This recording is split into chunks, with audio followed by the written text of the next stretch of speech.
Presidente da República corrige José Pacheco quanto aos números dos homens da Renamo integrados nas Forças de Defesa e Segurança. Aumenta o número de países que suspendem voos do Boeing 737 MAX 8 após acidente que matou 157 pessoas. Abdelaziz Bouteflika não avança com candidatura, mas adia as eleições de 18 de abril por um tempo indeterminado.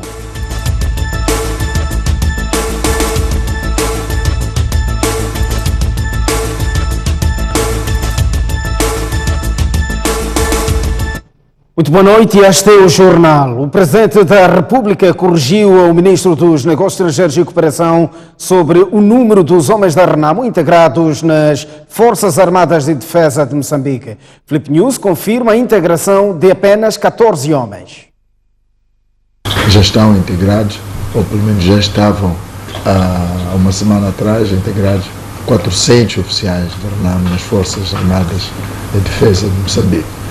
Falo na semana passada porque de lá para cá estamos seguros que este número pode ter sofrido atualização. 24 horas depois de o Ministro dos Negócios Estrangeiros e Cooperação ter anunciado que mais de 400 homens da Renamo foram integrados nas Forças Armadas de Defesa de Moçambique, eis que o Presidente da República, Filipe News, esclarece que os homens a quem José Pacheco se refere são, na verdade, os desmobilizados do último curso extraordinário de agentes especiais e não da Renamo. Claramente que aqueles 14 estão vocês conhecem, 3 a nível mesmo de oficiais generais e depois mais 11 que seguiram, que são coronéis, tenente-coronéis.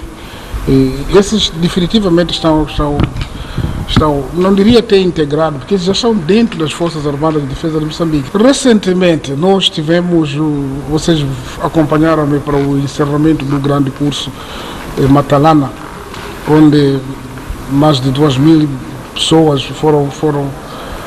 terminaram o curso, e naquele grupo tivemos mais de 400 pessoas jovens, mas que não são da Renamo, são jovens desmobilizados. O Presidente da República sublinhou ainda que o processo de reintegração dos homens residuais da Renamo está a registrar alguns avanços, mas reconhece que, em algumas vezes, existem dificuldades que, com o tempo, poderão ser ultrapassadas. A evolução é boa, por exemplo, estão a discutir sobre os subgrupos de trabalho no âmbito de desmilitarização, desarmamento e reintegração. Naturalmente existe o projeto verdadeiro de reintegração, que significa o que a pessoa vai fazer. Depois, não só uma reintegração individual, tem que se ver também a comunitária, é um ambiente, é um meio, onde as pessoas viviam, como que as condições da vida têm que ser feitas. Não faltarão dificuldades, mas estamos para isso, estamos comprometidos. Acredito que também a Renamo está comprometida. Estes pronunciamentos foram feitos esta terça-feira em Maputo, à margem da habitual conferência de imprensa do Conselho de Ministros. E esta terça-feira, a Renamo, através do chefe da equipa na Comissão dos Assuntos Militares, André Madjbiri, também não reconheceu os números avançados pelo ministro José Pacheco e diz que o governante faltou à verdade aos moçambicanos. O pronunciamento do ministro Pacheco, segundo o qual já foram integrados 400 oficiais da Renamo nas Forças Armadas de Defesa de Moçambique, constitui uma mentira grosseira e nós lamentamos bastante. O governo precisa de cerca de 1,1 mil milhão de meticais para prestar assistência humanitária aos afetados pelas cheias na zona centro do país. O Executivo aprovou a declaração do alerta vermelho para essa região do país. As cheias que se fazem sentir nos últimos dias nas províncias da zona centro do país já afetaram mais de 141 mil pessoas, o que corresponde a um total de 15 mil famílias, além de muitas infraestruturas destruídas. Por estes e outros motivos, o governo decidiu aprovar esta terça-feira a ativação do alerta vermelho naquela região do país. A maior justificação, portanto, para esta declaração é a aproximação do ciclone tropical Idai, portanto é um ciclone intenso, portanto que requer medidas, portanto, acrescidas de acompanhamento, mas também de cautela, porque espera-se o registro de ventos fortes e trovoadas severas, representando, portanto, um elevado risco para as pessoas e bens. Além da declaração do alerta vermelho, o Executivo fez saber que são necessários cerca de 1,1 mil milhão de meticais para garantir assistência aos afetados pelas inundações. O governo precisa e continuará a mobilizar recursos avaliados em 1,1 mil milhões, portanto, de meticais, para assistir 80 mil famílias. É um valor por mobilizar. Portanto, é aquilo que representa, portanto, o déficit para a assistência deste número de famílias a que nos referimos. O Conselho de Ministros aprovou ainda o decreto sobre o Plano de Ação sobre a Melhoria do Ambiente de Negócios 2019-2021. Famílias ressentadas no centro de Nametangurine clamam por alimentação. As famílias começaram a chegar no sábado e desde lá até segunda-feira receberam arroz, óleo e utensílios de cozinha. Mais de 400 famílias na zona de acomodação de Nametangurine estão a viver situação de falta de alimentos. No sábado, por exemplo, em cada uma destas tendas compostas por 10 famílias, receberam apenas 25 kg de arroz, 2 kg de feijão, menos de 1 litro de óleo e quilo de sal. Sim, é 25 kg de arroz. Dividimos cada família 3 copos de arroz, 3 copos de arroz. Feijão cozinhamos na mesma panela, aumentamos água para podermos servir pouco a pouco e caber toda a população. O jantar de hoje é arroz com feijão. Sim. Esse feijão receberam aqui? Sim, recebemos aqui 5 kg de feijão e 25 kg de arroz, desde o sábado até hoje, nos deram prazo para 3 dias. Sim. E este arroz é para quantas pessoas? É para 10 famílias. Sim. Ok, e neste momento, para os próximos dias, tem comida? Como é que é? Não temos comida, assim, comida acabou hoje de manhã. Sim, não sei que nós vamos almoçar amanhã. Estas famílias solicitam apoios de quem tem direito para prover alimentos. Aqui estão homens, mulheres e crianças. Quando nós chegamos aqui, o grupo que veio comigo, só fomos dado tentas e fomos dado também com 25 quilos para cada 10 agregado familiar, que é para garantir hoje e amanhã. Sim. Na zona de reassentamento de Nametangurine, as autoridades estão a garantir água, tendas para acomodação, serviços de primeiros socorros, entre outros apoios. Morreu Samuel Chisico, membro fundador da CTA e um acérrimo defensor das políticas favoráveis ao setor da agricultura. Chisico perdeu a vida sem ver concretizado o sonho de criação de um banco de desenvolvimento agrário. Ao andar dos tempos, estamos a ver que nas zonas de maior produção... Samuel Chisico perdeu a vida nesta segunda-feira aos 79 anos, num hospital na África do Sul, vítima de doença. Chisico foi membro fundador da Confederação das Associações Econômicas de Moçambique, tendo feito parte das várias direções da organização.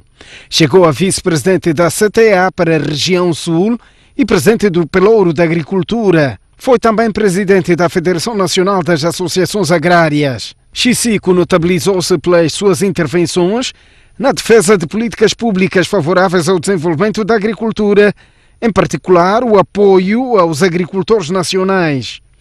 Em 2005, Chisico já defendia a criação de um banco de desenvolvimento agrário. A questão do Banco Rural, há mais de 5 anos que estamos a falar do Banco Rural. Nós queríamos uma coisa concreta, prática, para trazer o tomate para o setor que precisa e outras questões. O autoemprego. O autoemprego, segundo disse o Patel, pode-se aumentar através da criação de empresas agrárias no campo e nas zonas rurais. 10 anos depois, no primeiro grande fórum Mosefo, Samuel Chissico insistiu com o Banco de Desenvolvimento Agrário. Desde 1995 até 2015, ainda não conseguiram convencer o nosso governo. Tem que criar o Banco de Desenvolvimento, tem que criar o Banco de Desenvolvimento Agrário. Já se foi a China, viu, já se foi a África do Sul, viu, já se foi ao Brasil, já vimos que a agricultura, quando diz que tem base para tirar as pessoas de pobreza, tira de fato. Muito obrigado, mas não conseguimos. Proponho, em nome dos agricultores de Moçambique, que seja urgentemente revista a questão da criação do Banco de Desenvolvimento Agrário. Na esfera pública, participou em vários debates, incluindo nos programas da STV, e Chissico falava da necessidade do governo ter um plano agrícola. Eu penso que o governo, para dar este tipo de apoio no regadio para a agricultura, primeiro tem que ter o setor bem organizado, estruturado, de forma a poder dialogar com os representantes do setor que vai ser beneficiário e discutir como é que isto pode ser, de onde até onde isto se pode fazer. Estas medidas pronunciadas pela CTA são as únicas que podem tornar nova vida para o setor. Sobretudo, a transformação estrutural da agricultura. Não se fazer só sem nenhum plano.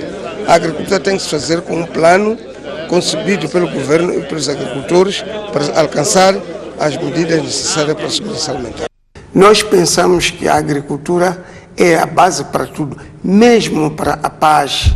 Os mentores de confusão querem comer, todos querem comer, para poderem ter força de fazer o que querem fazer. Até a data da sua morte, Samuel Chissico desempenhava as funções de presidente da mesa da Assembleia Geral da Confederação das Associações Agrárias. Samuel Chissico deixa viúva e 4 filhos. O presidente da Confederação das Associações Econômicas de Moçambique, Agostinho Vuma, destaca o legado deixado por Samuel Chissico na revitalização do associativismo agroindustrial. Chissico foi uma figura, provavelmente a primeira no setor da agroindústria, que inicia o movimento de defesa da classe empresarial nesse setor específico, apregoando para melhoria e criação de incentivos para esta classe do agronegócio, e depois que aí o governo inicia também a desafiar o setor privado a organizar-se em movimento associativo para facilitar o diálogo. Foi com o Sr. Chissico que a nossa CTA começou a conhecer os primeiros passos da sua organização associativa. E há cerca de 4 anos, o Samuel Chissico também lidera o movimento de organização associativa dos pequenos produtores para criar a Federação Nacional da Agricultura, FENAGRE. Portanto, é uma figura que extravasa aquilo que foram as suas ações, extravasam o lado do setor privado, mas também foi um bom assessor das ações, das políticas que lideram o agronegócio em Moçambique. Os Estados Unidos da América avisaram hoje que contam com a extradição de Manuel Chang para o seu país. Esta é uma notícia para acompanhar neste jornal. Aumenta o número de países que suspendem voos da Boeing 737 MAX 8 após o trágico acidente que matou 157 pessoas. Entretanto, os Estados Unidos dizem que não há necessidade de tomar-se estas medidas, pois aviões deste modelo continuam seguros. O mundo ainda não se livrou do choque causado pelo trágico despenhamento do Boeing 737 MAX 8, que matou todas as 157 pessoas que seguiam a bordo na Etiópia no passado domingo. Como medida de prevenção, vários países como a Etiópia, China, Indonésia, Singapura, Austrália, Coreia do Sul e Mongólia ordenaram a suspensão do uso de aviões deste modelo nos seus territórios. Além destes países, são várias companhias aéreas que imobilizaram as frotas do Boeing 737 MAX 8. Estas medidas de precaução estão, ao mesmo tempo, a gerar bilhões de dólares de prejuízo à empresa norte-americana Boeing, uma das maiores fabricadoras de aeronaves do mundo. Entretanto, a Administração de Aviação Federal dos Estados Unidos emitiu um comunicado às companhias aéreas do mundo, apelando-lhes a continuar com os voos do Boeing 737 MAX 8, pois o modelo ainda era seguro. A FAA disse que só se devia tomar medidas de suspensão após a divulgação do relatório baseado na informação das 2 caixas negras encontradas no local do acidente. A empresa Boeing desde já arrisca ser processada pelas famílias das vítimas e estima-se que possa pagar uma indenização de 2 a 3 milhões de dólares por cada pessoa, dependendo da lei a ser aplicada. A ONU emitiu um comunicado manifestando condolências a famílias enlutadas, especialmente dos 19 trabalhadores das Nações Unidas, que incluem um moçambicano cujo nome é Marcelino Tayob, que era conselheiro sénior da União Internacional de Telecomunicações nos escritórios de Addis Abeba. Tayob também já foi chefe do Departamento de Transmissão da TDM, tendo sido graduado em Engenharia Eletrónica pela Universidade Eduardo Mondlane e mestrado em Ciências de Comunicação pela Universidade de Essex. As bandeiras em escritórios das Nações Unidas no mundo estiveram esta segunda-feira a meia haste em homenagem aos colaboradores do sistema da ONU. E para lançar um rápido olhar sobre este assunto, o Jornal da Noite recebe a esta altura o comandante João de Abreu, especialista em aviação civil. Muito boa noite, bem-vindo ao espaço. Comandante, a Boeing pediu às companhias que aguardassem sobre qualquer decisão do não uso dos seus aparelhos, concretamente o 737, enquanto se investiga. Não é no mínimo arriscado continuar a usar estes voos olhando para o impacto dos acidentes? Bom, muito obrigado. Antes de mais, também apresentar as condolências a todas as famílias. É um momento triste para a nossa aviação em África, num todo, especialmente os membros os países que são membros da União Africana. Quanto ao ponto que me coloca, eu devo dizer o seguinte: o modelo 737-300 é um avião com uma maturação muito grande. É um avião que começou na primeira geração nos anos 60, fins dos anos 60, e foi evoluindo. O 737 MAX é a 4ª geração da família Boeing.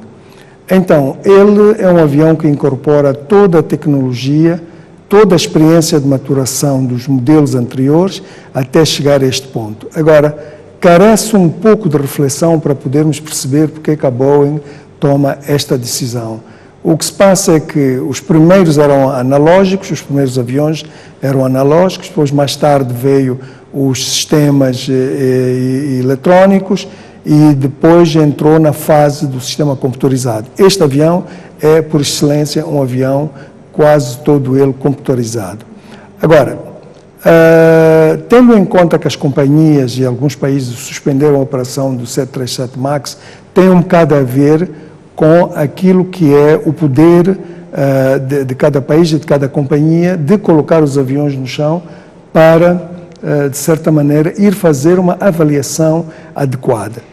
Normalmente a Boeing, em situações similares a estas, quando coloca o avião no chão, tem que haver o resultado, e o resultado virá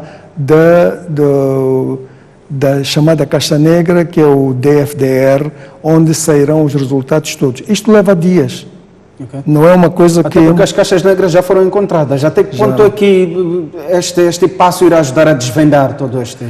É muito importante o resultado do FDR, que é o registro de dados de voo digitalizados. Sim. É fundamental para que se possa concluir se há alguma similaridade com o acidente anterior. Neste caso estou a falar da Lion Air. Mas tudo leva a crer que é um caso à parte. Mas só a caixa negra é que pode efetivamente dar o resultado. Eu estou convencido, na experiência da Boeing, que eu trabalhei com aviões da marca Boeing, eles vão produzir uma AD, que é uma diretiva técnica, ou um USB, que é o boletim de serviço, para colocar os aviões no chão. Já o fizeram com o Boeing 737, o 787 Dreamliner, quando teve problemas eletrónicos, colocaram os aviões no chão. Agora, as medidas que estão a ser tomadas, e cada vez mais países que estão a aderir e as aviações civis, têm um bocado a ver com os países cujas companhias têm um número elevado deste tipo de avião. Penso que é uma medida de prudência, uma medida que faz com que resgate, inclusive, a confiança do passageiro, porque o avião terá passado por toda a avaliação. Comandante, estamos aqui a falar de 2 despenhamentos em 5 meses envolvendo estes aparelhos. Há aqui fortes possibilidades de erro técnico, olhando para as situações em que ocorreram estes 2 últimos acidentes, nomeadamente o primeiro foi aos 4 minutos depois da descolagem e este último aos 6 minutos. Bom, de facto, o primeiro avião já tinha um historial. Já no voo anterior tinha tido um reporte de que tinha uma certa irregularidade nos sistemas, especialmente de tomadas de velocidade e do ângulo de ataque. Este avião não há reporte até agora conhecido de falha técnica ou que o avião tivesse sido intervencionado na manutenção.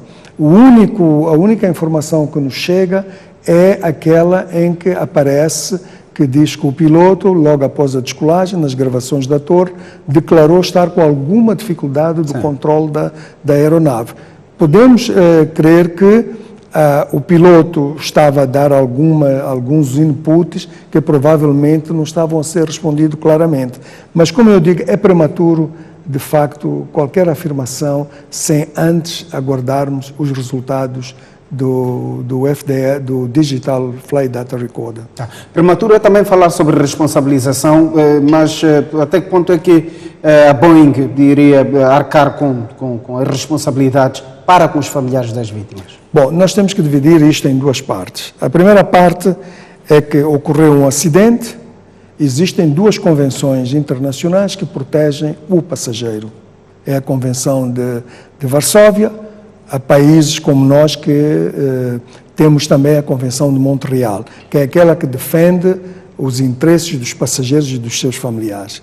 Essa responsabilidade obriga a que nenhuma companhia aérea possa operar sem que tenha seguros, sem que tenha seguros contra terceiros, contra casco, etc, etc.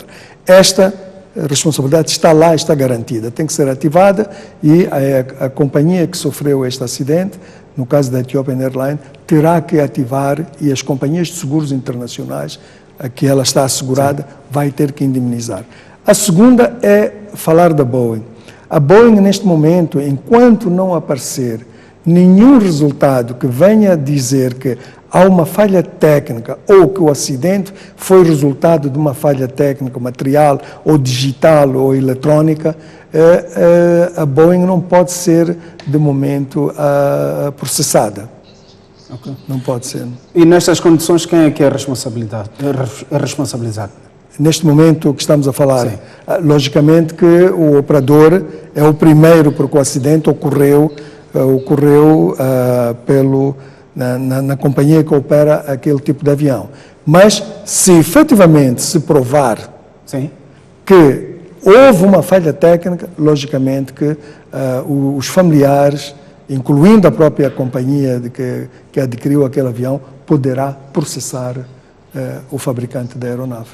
Ok. Moçambique estava num processo de compra destas aeronaves, pelo menos deste modelo.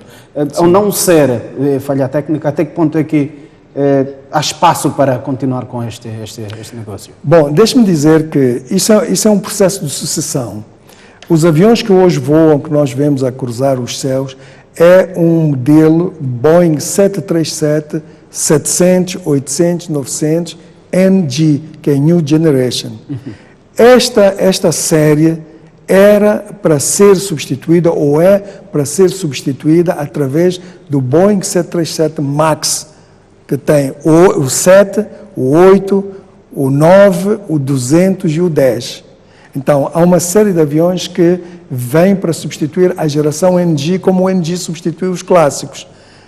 Eu estou convencido que Moçambique, depois de corrigido ou pelo menos esclarecido esta situação, se foi um problema técnico ou não foi, poderá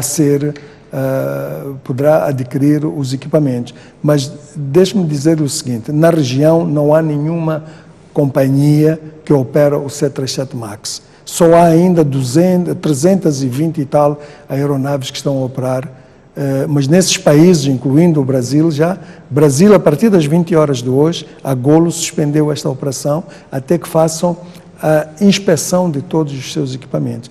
Portanto, isto é um processo normal, mas Moçambique poderá vir a adquirir este modelo de avião que, pela sua história e pelo seu design, deve ser um avião que até corrige erros do piloto. Ok. Comandante, uma informação de última hora. A União Europeia acaba de suspender a circulação, pelo menos, destas aeronaves no território europeu. O que é que isto implicaria, tanto para a Boeing como para todo um mapa de circulação aérea? Pois, bom, são medidas de prevenção. Sim. São medidas de prevenção e, a menos que estes organismos, estas instituições internacionais tenham mais informações que neste momento eu não detenho. Mas sendo um órgão desta natureza e que agrega dentro da sua organização muitos países, portanto 27 ou 28 países, devem ter uma razão muito mais plausível para poder suspender o avião. Mas de momento eu não tenho informações que possa ser um problema técnico, mas havendo uma medida deste caráter e de uma entidade, da autoridade, que também tem companhias que fabricam aviões, é provável que tenham mais informações que nós ainda não temos. Comandante João de Abreu, muito obrigado pela sua presença. Quem agradece sou eu. Muito obrigado. Vamos a esta altura sair para uma curta pausa. Voltamos dentro de instantes com mais informação. Até já.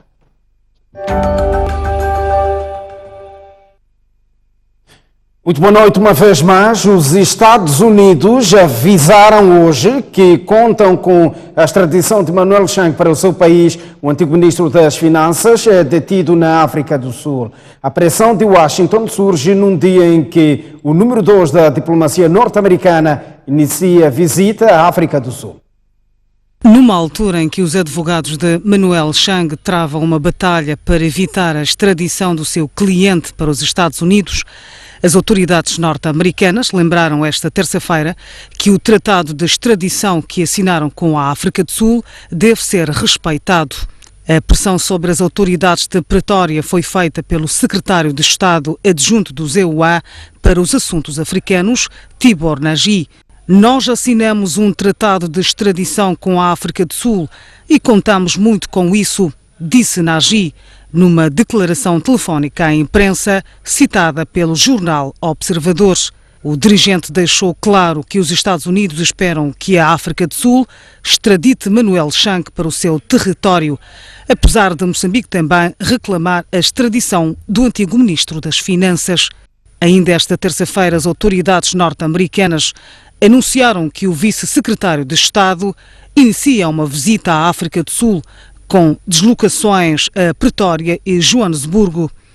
John J. Sullivan tem encontros previstos com as autoridades sul-africanas para discutir o comércio bilateral e prioridades regionais e multilaterais. Apesar de não constar da agenda oficial, a extradição de Manuel Chang poderá ser abordado durante a visita do número 2 da diplomacia norte-americana. Detido na África do Sul em dezembro último por ordem da Justiça norte-americana, o antigo ministro das Finanças é reclamado nos Estados Unidos e em Moçambique para responder por crimes relacionados com as dívidas ocultas no valor de 2,2 bilhões de dólares.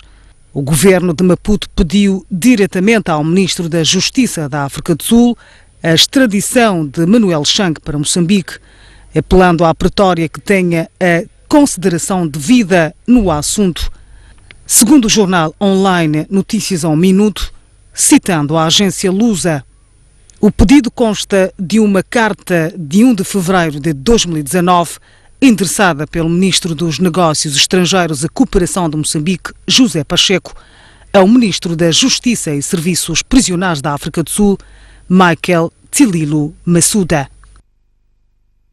O Procurador-Geral Adjunto Taibo Mukbora diz que os servidores públicos não podem esperar por retribuições no exercício das suas funções, além do salário. Mukbora falava hoje na 10ª Reunião Nacional das Autarquias Locais, que decorre desde ontem na cidade de Maputo. Integridade e deontologia profissional na gestão da coisa pública foi um dos temas discutidos no segundo dia da 10ª Reunião Nacional das Autarquias Locais.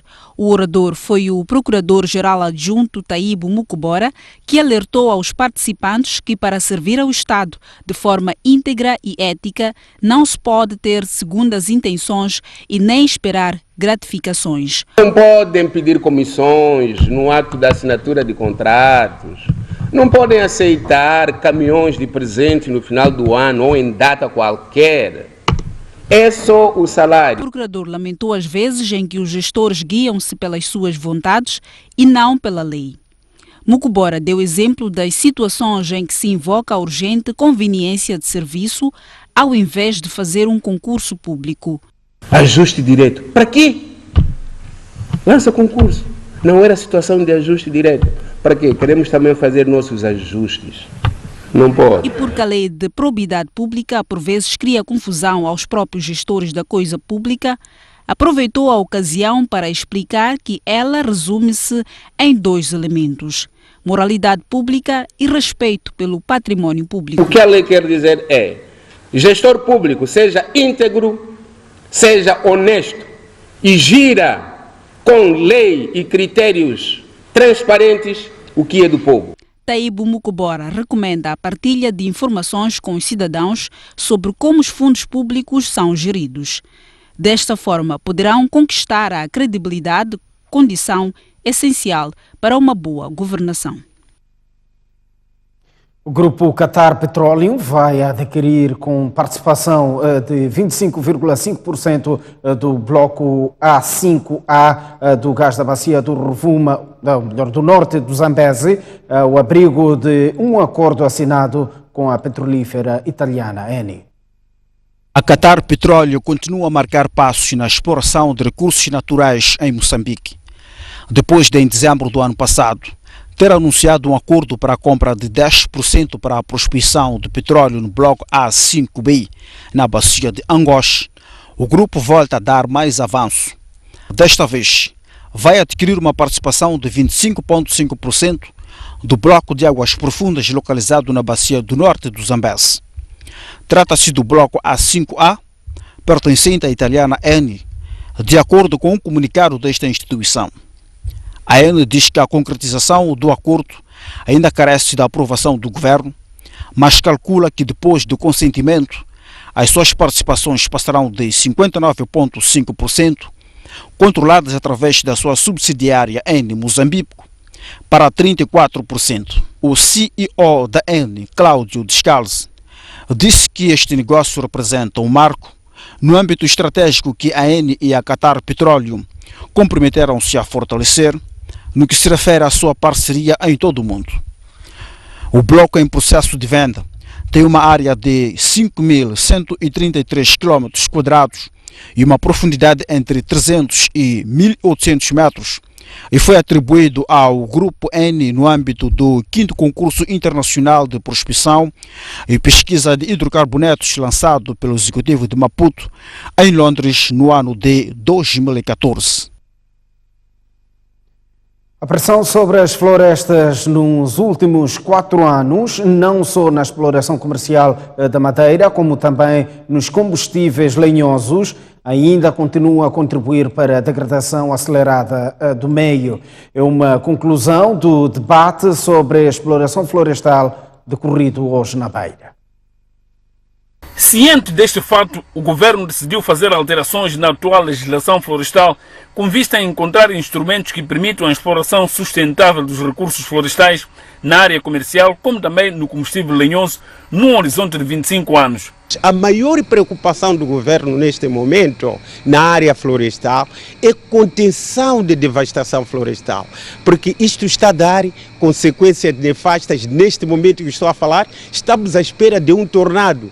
Um dos contribuintes das calamidades, sobretudo tempestades secas, cheias, é a devastação florestal. Então nós pretendemos controlar isto. Sacambuera falava à margem de uma consulta pública sobre políticas e programas florestais, ora em debate que tem como objetivo recolher as sensibilidades e experiências de diferentes estratos sobre a exploração florestal nos últimos 4 anos. Que encontramos nas florestas uma situação muito preocupante no sentido de exploração, no sentido de pressão sobre as florestas, não só na exploração comercial da madeira, como também nos combustíveis lenhosos. É do vosso conhecimento que quase 80% da nossa população vive à custa e na base da floresta. A Associação dos Transportadores de Carga da província de Sofala congratula o recente levantamento da proibição de importação de viaturas com volantes à esquerda, facto que obrigava os transportadores a adquirirem viaturas em mercados a elevados custos. Os transportadores de carga da província de Sofala, cuja associação denomina-se Astros, convocaram a imprensa para manifestarem sua satisfação face ao levantamento de proibição de importação de veículos comerciais com volante à esquerda, uma medida que estava em vigor há 8 anos no país. Parabenizar o governo por esta atitude sábia e que vai desta vez beneficiar o setor e vai permitir que os transportadores possam voltar como antes a fazer novas importações, a olhar para mercados mais competitivos e poderem fazer as suas renovações de frotas e competirem principalmente com os transportadores regionais. A proibição em referência nunca foi adotada pelos países vizinhos. E circulam nas nossas estradas, entram no nosso país, vêm aos nossos portos, levam as mesmas mercadorias. Refere-se que a proibição de importar veículos comerciais com volante à esquerda iniciou em princípios de 2011, logo após a entrada em vigor do novo Código de Estrada, com alegações de diminuir acidentes de viação nas rodovias. Só que não houve nenhum estudo concreto que tenha provado que o volante à esquerda tenha sido a causa dos acidentes. Uma coisa posso-vos dizer, tanto que é a nossa área, nós, antes da proibição, nós tínhamos cerca de 70% a 80% da frota de transportes de mercadorias com caminhões com volante à esquerda. Naturalmente, com 70% a 80% da frota, naturalmente o risco do acidente cresce na mesma proporção. No Chimoio, transportadores semicoletivos de passageiros na rota Cidade-Bairro 25 de junho paralisaram as suas atividades esta terça-feira em protesto contra a degradação da via de acesso que, segundo dizem, tem estado a contribuir para a danificação das suas viaturas. Alunos, trabalhadores e outros utentes que usam o chapacé que fazem a rota Cidade 25 de junho foram surpreendidos com a ausência daqueles meios na manhã desta terça-feira. Em causa, segundo informaram, está uma greve dos chapeiros. Não temos como ir para a escola, então dizer que é greve porque as estradas não estão boas, não sei o quê. Então a fazer greve porque a estrada lá não está boa, né? Então estão a parar tipo o chapa. Você chega na escola já não tem vontade de entrar na sala de aula por não estar em condições.